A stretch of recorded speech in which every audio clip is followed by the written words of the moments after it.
Hello friends, Latin space channel पर आपका स्वागत है।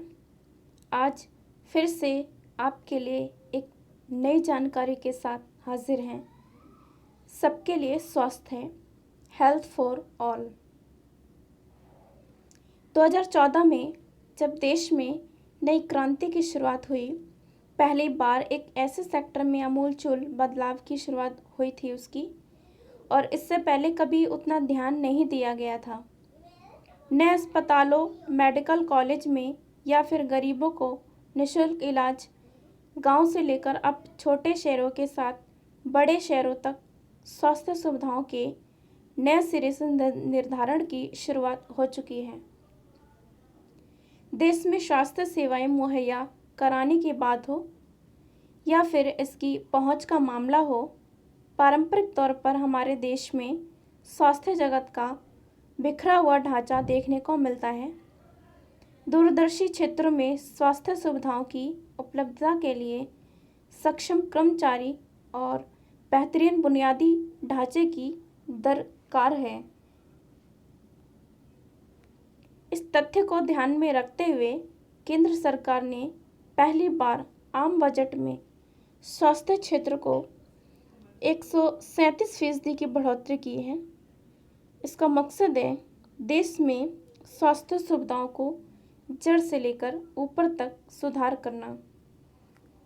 30 जनवरी 2020 को भारत में कोरोना का पहला मामला सामने आया। उस वक्त देश में केवल पुणे के नेशनल वायरोलॉजिकल इंस्टीट्यूट की लैब में ही टेस्टिंग की सुविधा थी। आज के समय में देश की 2486 लैब में टेस्ट की सुविधा मौजूद है। भारत सरकार देश में संक्रमण बीमारियों की रोकथाम, इनकी शुरुआत में ही रोकने के उपाय समेत इलाज के लिए समूचा इंफ्रास्ट्रक्चर तैयार करने में जुटी हुई है। 2021-22 के बजट में इसके लिए प्रधानमंत्री आत्मनिर्भर स्वास्थ्य भारत योजना के तहत खास प्रावधान किए गए हैं, जो कि नीचे से लेकर ऊपर तक यानी पूरी तरह से इसको बदलने पर जोर दिया गया है। 137% बजट बढ़ोतरी के साथ साथ पहली बार किसी सरकार ने स्वास्थ्य में बदलाव किया है।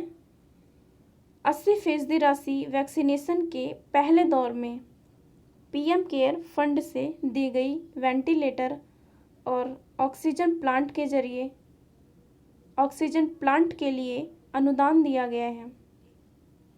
स्वास्थ्य क्षेत्र से जुड़े इंफ्रास्ट्रक्चर को सुधारते हुए 4 क्षेत्रों पर ध्यान दिया गया है। पहला है बीमारियों को रोकने के लिए स्वच्छता पर ध्यान। दूसरा है गरीबों को सस्ता और प्रभावी इलाज मिले।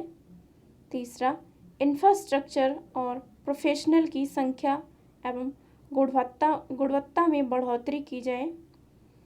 चौथा, समस्याओं से पार यानी उनसे निपटने के लिए मिशन मोड में काम किया जाए। गरीबों का सस्ता नहीं बल्कि मुफ्त इलाज होगा। 10.74 करोड़ परिवारों के 50 करोड़ से ज़्यादा लोगों को 5 लाख तक निःशुल्क इलाज के लिए पीएम आरोग्य आयुष्मान भारत योजना की शुरुआत की गई है। 16 करोड़ ई कार्ड जारी हो चुके हैं। अब इस योजना के तहत अब तक 1.79 करोड़ लोग अस्पताल में भर्ती होकर इलाज भी करा चुके हैं। 7,676 से ज़्यादा जन औषधि केंद्रों पर लोगों को 90% तक सस्ती दवाएं उपलब्ध कराई जा रही हैं। यहाँ 1 रुपये में सैनिटरी नैपकिन उपलब्ध कराए जा रहे हैं। बेयर मेंटल स्टेट 7,260 रुपये तक, जबकि स्टेट की कीमतों में 85% तक की कमी आ गई है। सेहत नाम से आयुष्मान भारत योजना का लाभ भी जम्मू कश्मीर में सभी को मिल रहा है। कुपोषण दूर करने के लिए 22 राज्यों में 50 से अधिक परियोजनाएं शुरू की गई हैं। प्रधानमंत्री मातृत्व वंदना योजना के तहत गर्भवती महिलाओं को 6,000 रुपये की राशि की शुरुआत हुई है और हर साल 51 लाख महिलाएं ले रही हैं इसका लाभ। 7 अरब से ज़्यादा रुपए का भुगतान हो चुका है अभी तक। पीएम जन औषधि भारत योजना के तहत यह इलाज जारी है। भारत में टीबी समाप्त करने का लक्ष्य 2025 तक का रखा गया है। संयुक्त राष्ट्र 2030 तक दुनिया को टीबी से मुक्त करने का लक्ष्य रखा गया है, जबकि भारत ने अपने लिए लक्ष्य को 2025 तक पूरा करने के लिए प्रतिबद्धता जताई है। भारत सरकार टीबी को मुक्त भारत अभियान की नई रणनीति योजना को लॉन्च कर चुके हैं और अगले 3 वर्षों में इसके लिए 12,000 करोड़ का प्रावधान किया गया है। 15 एम्स खोले गए हैं। पूरे देश में मेडिकल शिक्षा को बढ़ावा देने के लिए जम्मू और कश्मीर में अनुच्छेद 370 के खात्मे के बाद दो एम्स और 9 मेडिकल कॉलेज की भी सौगात मिली है। 50,000 से ज़्यादा health and wellness sector centre की भी शुरुआत की गई है, जो कोरोना काल के टाइम हुआ है। यह 10 लाख से ज़्यादा लोग ले चुके हैं टेलीमेडिसिन सेवा का लाभ। 2014 में मेडिकल में 52,000 ग्रेजुएट और 30,000 पोस्ट ग्रेजुएट सीटें थी। अब देश में 85,000 से ज़्यादा ग्रेजुएट और 46,000 से ज़्यादा पोस्ट ग्रेजुएट सीटें मौजूद हैं।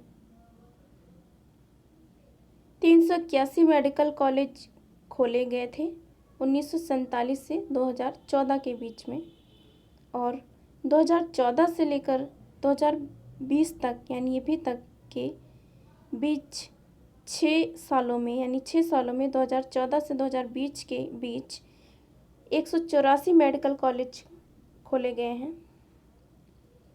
स्वच्छ भारत अभियान से बड़ी स्वच्छता कवरेज, एक कदम स्वच्छता की ओर। देश के अधिकतर गांव खुले में शौच से मुक्त घोषित किए जा चुके हैं। 30 अप्रैल 2021 तक देश में 11 करोड़ से अधिक घरों में शौचालय के निर्माण हो चुके हैं। बच्चों के टीकाकरण के लिए मिशन इंद्रधनुष की शुरुआत 12,000 की वैक्सीन इसके तहत लगाई जा रही हैं। छोटी सी न्यूमोकोकल वैक्सीन के साथ पूरे देश में यह अभियान शुरू करने की घोषणा बजट में भी की गई है। इससे हर साल 50,000 बच्चों की जानें बचाई जा सकेंगी। 3.70 करोड़ बच्चों और 92 लाख महिलाओं का टीकाकरण मिशन इंद्रधनुष के तहत यानी मिशन इंद्रधनुष के तहत किया जा चुका है। सो फ्रेंड्स, इसी तरह नई नई जानकारी हम लाते रहेंगे और आप इस चैनल पर बने रहिएगा। और अगर ये वीडियो अच्छी लगे तो प्लीज़ इसे लाइक एंड शेयर ज़रूर करें। Thank you so much.